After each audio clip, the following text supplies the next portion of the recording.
Seattle, the Lombardi's coming back to the Emerald City. Let's talk about that and more on the 12th Inning Podcast.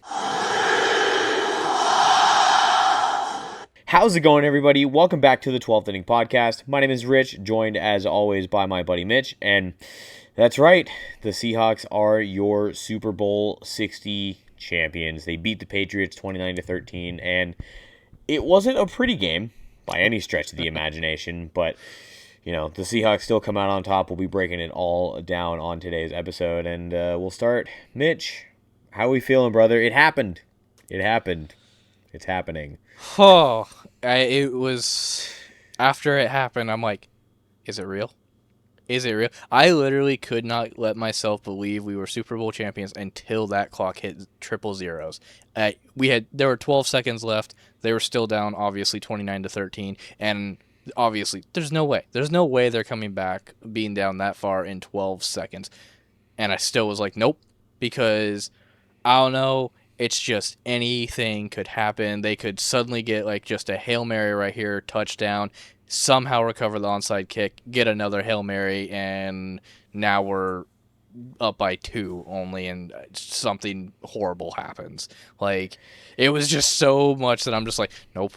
I know it's only 12 seconds, and there's no possible way, but until that clock hits 0-0-0, we're not Super Bowl champs until that point. And then it finally happened. We got the ball back. We knelt down, and it was over. And we were Super Bowl champs, and I still couldn't believe it. Yeah, no, it was absolutely hard to believe. But I don't know. I found myself, I think, around the third, like towards the end of the third quarter, being like, obviously anything can happen. But I think I'm going to allow myself to start to really think about the fact that this is a reality, that the Seattle Seahawks are going to win the Super Bowl. And obviously it happened, and they definitely I mean, they were garbage time points, frankly, when the Patriots scored their points for the most part, but it made you kind of look twice a little bit at what was going on. But nail in the coffin with that Boye Mafe, or no, it was Nwosu. Mm-hmm. Mafe had another good play in this game, but with that Nwosu interception, pick six, was beautiful. The dark side is absolutely legit. Eman Wari was still making an impact even despite not being 100%. Our defensive front is insane, and just like we were talking about, just absolutely manhandled that left side of the Pats O-line. It was just utter dominance from end to end. Like even in the fourth quarter, like a few of those like bigger chunk plays, it just looked like Drake May just like made a good play, because kid's talented. Like, dude is talented 100%. He's young and just couldn't handle the heat from this defense. And specifically, I want to highlight Devin Witherspoon. With Eamon Wari not really playing at 100%, Spoon kind of stepped into Eamon Wari's role and did really well. Like, we know that he can handle that kind of hybrid role really well, and he was a freaking menace. I mean, he had the most QB pressures of all of the defensive players. He was incredible. So, the defense overall was the huge standout for me in this game, and Devin Witherspoon is my standout on defense 100%. My standout on defense is going to be Riley Mills. Yeah. He is a rookie. He is a rookie and got the most impressive. Don't get me wrong. This whole defense, 6 sacks, by the way, 6. But Riley Mills, in my opinion, out of the 6 sacks that happened, had the most impressive one, because he sacked Drake May through a offensive lineman. He sacked Drake May through an offensive lineman, and it's one thing to recall, getting through the rookies on that left side. Mind you, I meant to bring this up before we moved on to the standouts, but this is the first time, apparently in Super Bowl history, that 2 rookies on the offensive line started at the same time on the same side. It's happened where there's been a rookie right guard and a rookie left guard, left tackle, right guard, on opposite sides of the center. But this is the first time where 2 rookies started and they were both on the same side. And we see why they don't do that. Yeah, no, absolutely. That was their Achilles heel. Good God. But yeah, it's one thing for Hall to get through, Love to get through, like all those guys to get through. They're, they're veterans. Like, it makes sense for them to be able to get through these rookies that are on that side. But for Riley Mills to be able to do it through one of the guys, that's rookie on rookie right there. Like And like I wouldn't be he's surprised amazing. if yeah, I wouldn't be surprised if it's a mixture of him just being extremely talented, and also we've seen that the vets will take, they'll take tips from the rookies, so of course they're going to have that sort of closeness where the rookies are going to take their tips from their vets, like they always do. But especially with this team was so connected, they have so much love for each other that like your status in your like tenure doesn't seem to really matter. It's all 12 is 1. And so I wouldn't be surprised if they were like saying like, hey, like if you attack him this way you'll be able to get him. So I think it's like a mixture of having just a great group of guys around you, and then also I think dude's talented. I hope to see him get a few more opportunities next year for sure. I think we said his name a couple times this podcast. So yeah, he was really solid. Now, looking at the offense real quick, they weren't lights out. They weren't explosive or anything, but they got the job done. They were clean. That was kind of the most important thing. Sam Darnold specifically, he kept it clean. But yeah, I mean, the offense just did what they had to do, and that touchdown to AJ Barner, just beautiful play designed by Kubiak. I'm gonna miss him. Signed a 5-year contract with the Raiders. Jesus. Really hoping that he can turn them around. Raiders Seahawks Super Bowl. That'd be kind of sick. K9 got MVP, and honestly, I would say that's deserved. Up to a certain point in this game, you could probably have made an argument for Myers, and I think you could still make an argument for Myers for MVP of the Super Bowl. But yeah, I mean, he had 135 rushing yards, 27 attempts, and I'm not going to do the math on the average, but yeah, he deserved it. I mean, yeah, he didn't score a touchdown, but he was the main driving force of this offense. But he's not going to be my highlight. My standout for the offense is Cooper Kupp. When JSN got locked down, when JSN needed to go into the locker room and everybody was wondering if he was coming back, he stepped up. And this whole postseason, he's stepped up. Kupp has absolutely saved his best stuff for the postseason, and that's when you need him. The beginning, the rest of the season, be damned. He was effective, but didn't get utilized all that often. This postseason, he stepped up when he needed. Yeah, I think Cooper Kupp is my offensive standout for the Super Bowl, if not K9. But again, like I said, he got the actual Super Bowl MVP. Let's let Kupp get a little bit of the spotlight. Yeah, Cooper Kupp, definitely a good standout. One of the ones that I was looking at is possibly in my offensive standout. But my offensive standout is actually going to be George Holani. Oh, really? Based on numbers? Nah, he didn't do much. But he stepped up when needed. Like K9, yes, yeah. Of course, he was amazing in this game, and thank God, because we did need him, especially that first half, we really needed him. Yeah. And so I'm glad K9, did really well. But Holani stepped up when needed because, Charbonnet obviously out with that torn ACL. And Holani comes in as that secondary back when K9 needs a breather. And boy, howdy, did he need a breather every once in a while. Yeah. And when Holani came in, it wasn't like, oh, it's just the backup, or the backup to the backup, I should say, because technically Charbonnet is technically the backup to K9. Yeah. But it's like Holani came in, he got a reception. It was only for 7 yards, but he got a reception. He had 2 runs, 6 yards in total, but still, like, it was enough to tell that the Patriots defense, like, hey, yeah, he may be the third string running back, but he can still run on you. Respect him. He can still receive. I guess he can receive on you better than he can run on you. He can receive a little bit better than he can run. Yeah. And that's great because honestly, I'll take that. Like if we have next year, if we have K9 running like he did in this game, especially in this game, we have Charbonnet back who was doing excellent all year long anyway. And then we have Holani, who they can bring in as potentially, is he going to run on you or is he going to receive? Like, that'd be amazing to have. Because Charbonnet to receive. Charbonnet can catch too, but K9. Yeah. But to have this where you can have Holani in to be that the defense doesn't know. Because you put Charbonnet in, it's like, okay, well, if it's third down, well, obviously he's supposed to be the power back that runs through people just enough to get those yards. You put him in on like a second down defense already knew, oh, they're probably going to try doing a halfback screen right here. But now you Mm-hmm. have Helani who you can throw in there, and it's like, oh, they could run it. They could do a screen Yeah. pass. They could have him just actually Yeah. run out as a normal receiver. It was good to see Helani kind of show like, hey, I'm not just a third string back that comes in and is only here when you don't have K9, when you need K9 to take a breather and Charbonnet is not available at all. Like, I can also Yeah. be a weapon for you next year. Like, throw it to me. Yeah. I'll catch it and I will do what I can with that. So Yeah. Helani, I've rambled enough on it. Helani is my standout for offense. Yeah, a couple closing things on the offense. We talked so much about K9. Something else I wanted to highlight as well that I loved about K9. He had written Charbonnet's number on his wrist tape, which I really, really love. Again, it just shows that brotherhood, that love between this team is fantastic. But yeah, He did say offense that did. he was playing for Charbonnet because when he found out Yeah, that Charbonnet would not like be able to play in the Super Bowl, he was going to be playing for him, and he definitely played like two people. Yeah, and I just shout out Sharbs. Really wish he could have been playing in this game.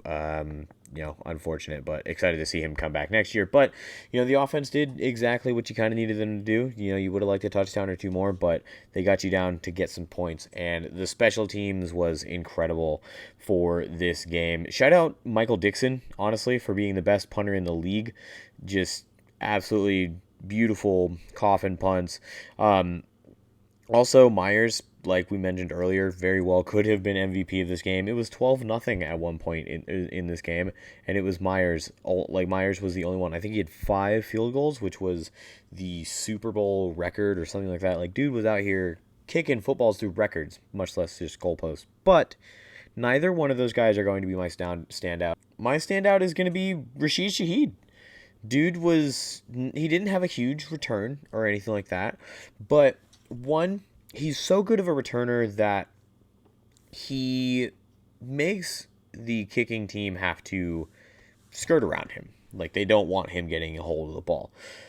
The other thing, though, is he's smart. He didn't try to force a big return or anything like that and potentially make a mistake. He fair caught it when it needed to be caught. I don't think there were many returns for Shaheed in this game, and there certainly weren't any explosive ones.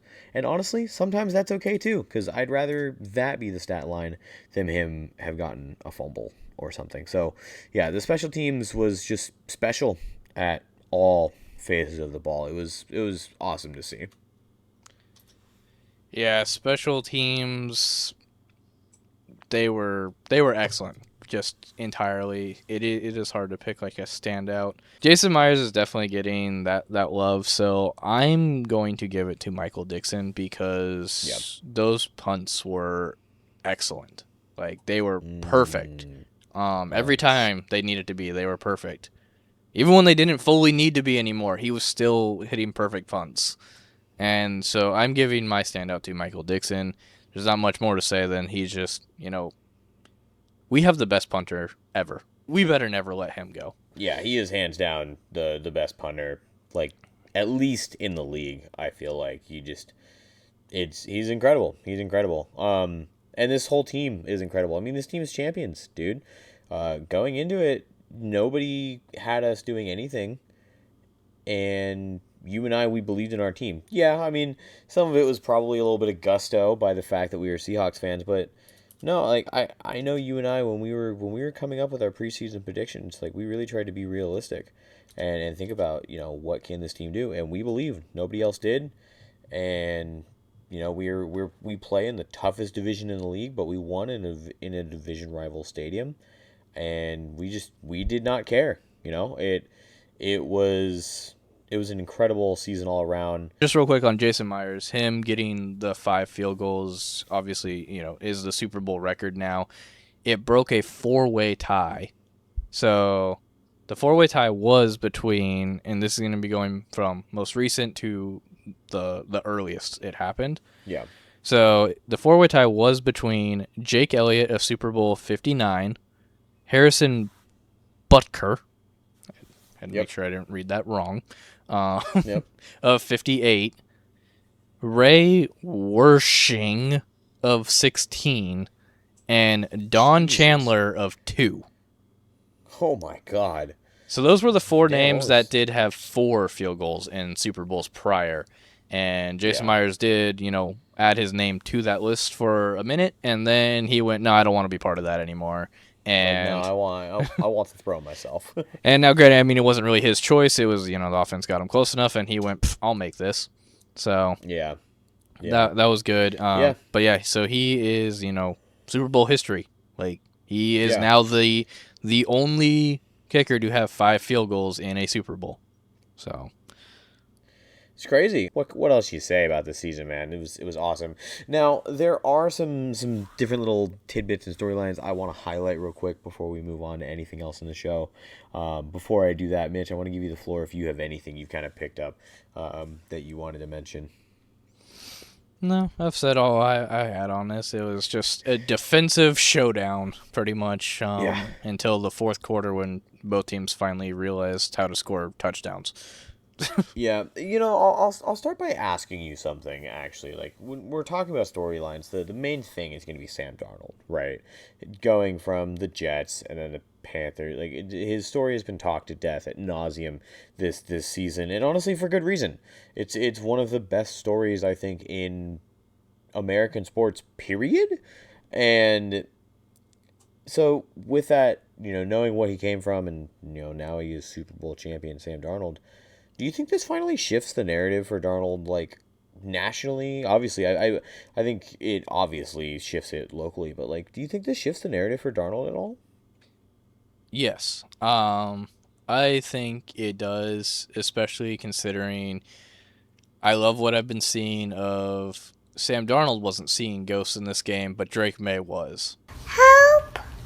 And for good reason. 6 sacks. Like, that's insane. But yes, I think it does. He no longer is seeing those ghosts. This season, the Patriots started their season by losing to Geno Smith and Pete Carroll. They ended it by losing to Sam Darnold and Mike McDonald. So, 2 iterations of the Seahawks in their most recent history. You look at, like, the part of the Seahawks that is connected to that moment in Pete Carroll beats the Patriots to start the season, and then the redeeming team in Sam Darnold, Mike McDonald, and all these guys, they lose to them in the Super Bowl. It's like this whole season was just fated to be the Seahawks season. It was their redemption. And that's something with this game. I think it's funny because people talk about it being revenge. This is revenge for Super Bowl 49. This is revenge. We finally ran the freaking ball, whatever. To me, it feels like redemption. It doesn't feel like revenge, because that means that revenge is the people who fought to get there are the ones who get their revenge. Redemption can be redeemed from anybody else who steps in the shoes. So this isn't revenge to me. This is the redeeming of storylines. The ghosts are gone. The Seahawks team was amazing. They were the first team in postseason history to play their entire postseason and not commit a single turnover. Mitch, who do you think the league was saying was like one of the most turnover-prone QBs all year? Oh, yes. They couldn't stop talking about Sam Darnold. Just ridiculous. This season was special. This game, yes, it was boring on paper, but just as a Seahawks fan, it's just there's just so much. There was so much to root for in the season. This team is amazing. They have such a bright future ahead of them, and I cannot tell you how glad I have been that we've gotten to cover this season. It's been great, man. It's been wonderful. This season was a good 50th season for the Seahawks, honestly. What a way to end the 50th season. Right. But hey, wait a second, though. Aren't the Mariners coming up on celebrating their 50th season? oh yeah, don't worry. There's more connections. We're in for an interesting ride with the Mariners. We'll talk about here in a minute. But there's one other thing I wanted to touch on. This season was great, but let's look ahead a little bit. Obviously, we'll do like a full off-season breakdown, what needs to be done, later in the off-season. But I want to look at the key free agents for this year, who are going to be unrestricted free agents after the Super Bowl win, because there's some pretty big names. Let me read you the list. Kenneth Walker, Reek Woolen, Boye Mafe, Rashid Shaheed, Kobe Bryant, Josh Jobe, Josh Jones, Derek Young, and Chaz Surratt are all going to be free agents this year. But yeah, I mean, there's no way in hell the Seahawks get all of these guys back. I do think that they'll be able to get the majority. The Seahawks aren't super afraid of spending money when they need to. Is it naive of me to think that some of these guys will take a pay cut to stay with this team, since they all talk about, the love? Like, I've never seen a team talk about how connected they are than this team. Like, is it naive of me to think that some of these guys, I could hope for a majority of these guys to come back and take a pay cut? Like, No. hey, we'll keep this group together but it just means you will, as an individual, will get paid less, Yeah, I think some would take a team friendly deal. Yeah. Like I could see But Rashid Shaheed, and I could see even Kenneth Walker. He's earned himself a bag, but he's said, like, if it's up to me, like, I want to stay in Seattle my whole career. Like, obviously players say that, but I don't know, just with the way this team has been, I'm kind of inclined to believe the guy. And I mean, what better way to say, like, it's up to me than to be like, hey, like, I don't need the most, like, let's find something that's fair that also works to make sure that you guys have some more money to go get the rest of my guys back. Like, I could see him doing that. And I think that they'll get him a good majority of these guys. But it's going to be interesting looking ahead at this season. Now we get to go into the off season, and it's perfect. The Mariners, they make it to Game 7 of the ALCS, lose in heartbreaking fashion. But hey, the Seahawks, I think they only lost one game in the entire time since the Mariners lost their game. They did it for Seattle. So, all that to say, like, the Mariners led us, perfectly into the exciting time of the NFL, and now we've gotten done with the NFL, and hey, baseball's back, baby. Yeah, it's been fun to see these teams get connected. So, I do have a few things. So, Mitch, do you have anything else? that's all I got. All right, let's hop into your Seattle Mariners. Let's go Mariners! So, I really only have one big thing that I want to cover with the Mariners for this episode, and that is we're going to go over the Mariners who are going to be representing their various countries in the World Baseball Classic. I think pitchers and catchers reported yesterday, Monday. So spring training's in full swing. We're in baseball season now, baby. But the last time a city had its NFL team win a Super Bowl, and this stat is from Alex Mayer on Twitter, by the way. If you're not following Alex Mayer, you absolutely should be. He pulls up some of the craziest stats and facts he typically does the end of, like, Mariners games, but he sprinkled some in as the Seahawks had their Super Bowl run. He has some crazy stats. So, highly recommend. This is from him. The last time a city had its NFL team win a Super Bowl and its MLB team won the World Series later that year, it was the Patriots and the Red Sox in 2004. The Red Sox that season were coming off of a defeat in ALCS Game 7.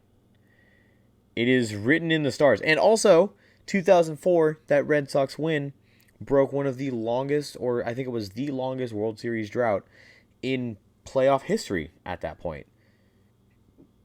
It feels kind of written in the stars at this point that this is the Mariners' year. And I'm really excited for this season. But to kind of give us a little bit of taste of what we can expect for the Mariners coming into this 2026 season, we're going to take a look at the World Baseball Classic.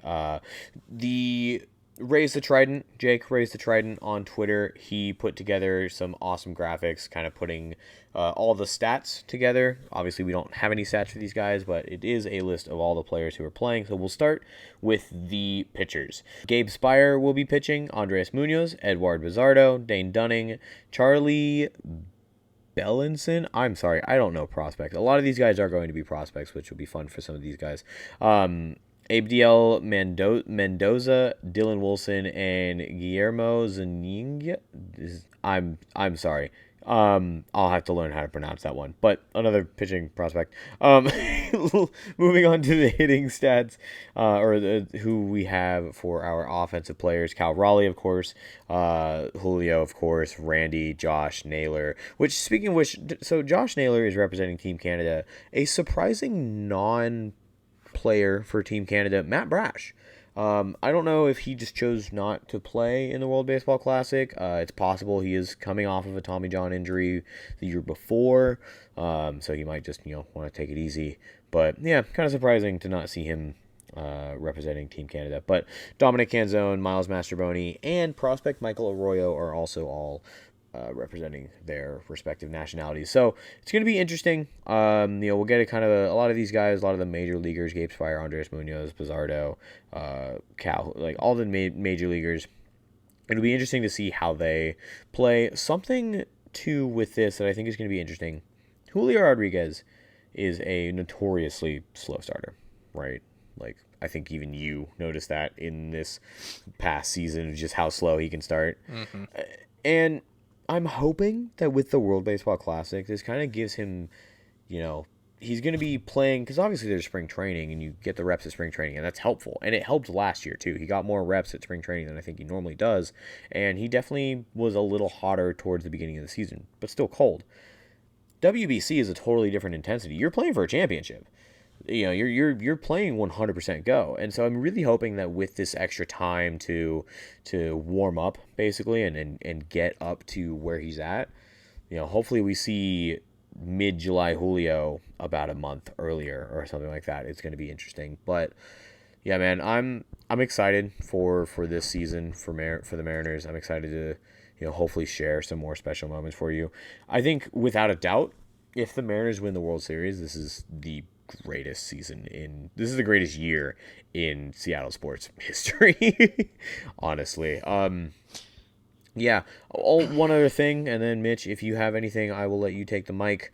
This is also still shaping up to be the greatest Seattle sports year, period, because the NBA has confirmed, they were talking about it, but they have confirmed that the NBA Board of Governors are going to be voting on expanding with 2 teams. The favorites to win an expansion NBA team are Las Vegas and Seattle. So the Seattle Supersonics could be potentially on their way back. We will find out this summer. But Mitch, got anything for us before we wrap it up?